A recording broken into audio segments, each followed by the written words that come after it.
We came down here, there was myself, Reuben and Ivy. Holly dropped us off. We watched the game, obviously a massive high, big win. Then we celebrated, it was amazing, rubbing shoulders with like Collins and all these heroes. We had a really good weekend as a family together. And then Wednesday, obviously massive high to disaster when Reuben had a stroke. He's walking to the bathroom with his iPad, just normal, sort of 6:30 in the evening. He's then put his hand on his head and then grimaced in pain as though something had happened. He looked at her, he walked over to her and gave her a cuddle, and she sort of reassured him, no issue. She thought maybe he had a headache or something like that.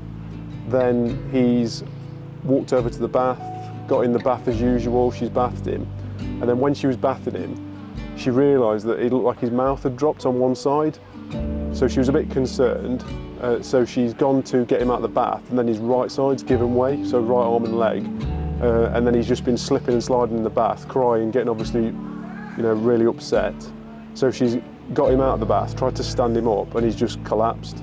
So she just dialed 999 straight away, called for an ambulance. So they were there within about 45 minutes, I think. And then he got taken to hospital.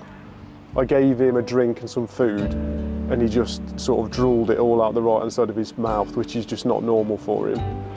And at that point I was like, right, he's had a stroke, he needs a scan, he needs a CT scan. Once I'd spoken to the right people, eventually we got a CT scan, and about 2 in the morning we were told that, yeah, he's had a stroke.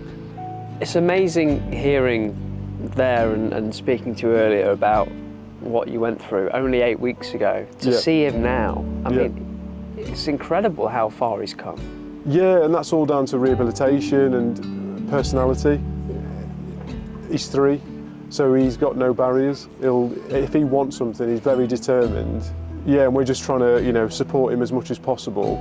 And it's all down to the physiotherapy, speech therapy, occupational therapy, all these different people having input with him, which is just sort of developing and getting him on the pathway to sort of meeting his recovery potential. Our role as parents is just to get him as close to that as possible. It's all about play and about encouraging him and finding that carrot that he wants and going and taking it. His sister's great with him. Yeah, she's probably the key driver, to be fair. She's the one who's developed his speech the most, I think.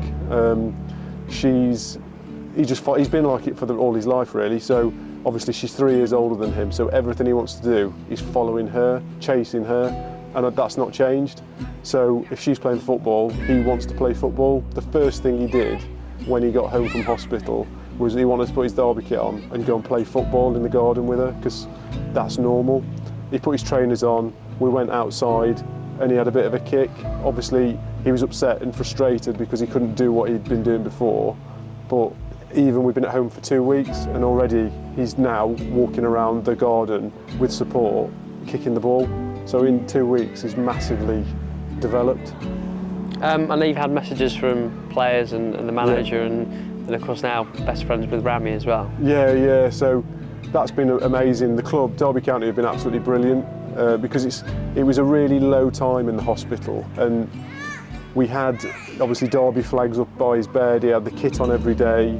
He didn't let go of Rammie. He took it to hospital with him when he had the stroke. He took it into all his CT scans, his MRI scans. He had it with him all the time. It was it broke down barriers as well with the staff, because obviously we've seen neurology consultants, surgeons, professors, nurses, doctors, and they see the Ram, and straight away it's a question, oh, who's that then? And that's been really good.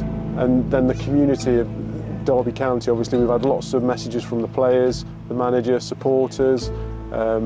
They've offered items and things for him, and just that support. As for me and Holly as well, it's been really important, because it's been such a difficult period and you feel like you're not in it on your own, and there's other people there to support you, and that's what football's all about, really, and that's what the community's all about. And I think Derby have been our rock, really, and it's been the consistent thing all the way through his recovery.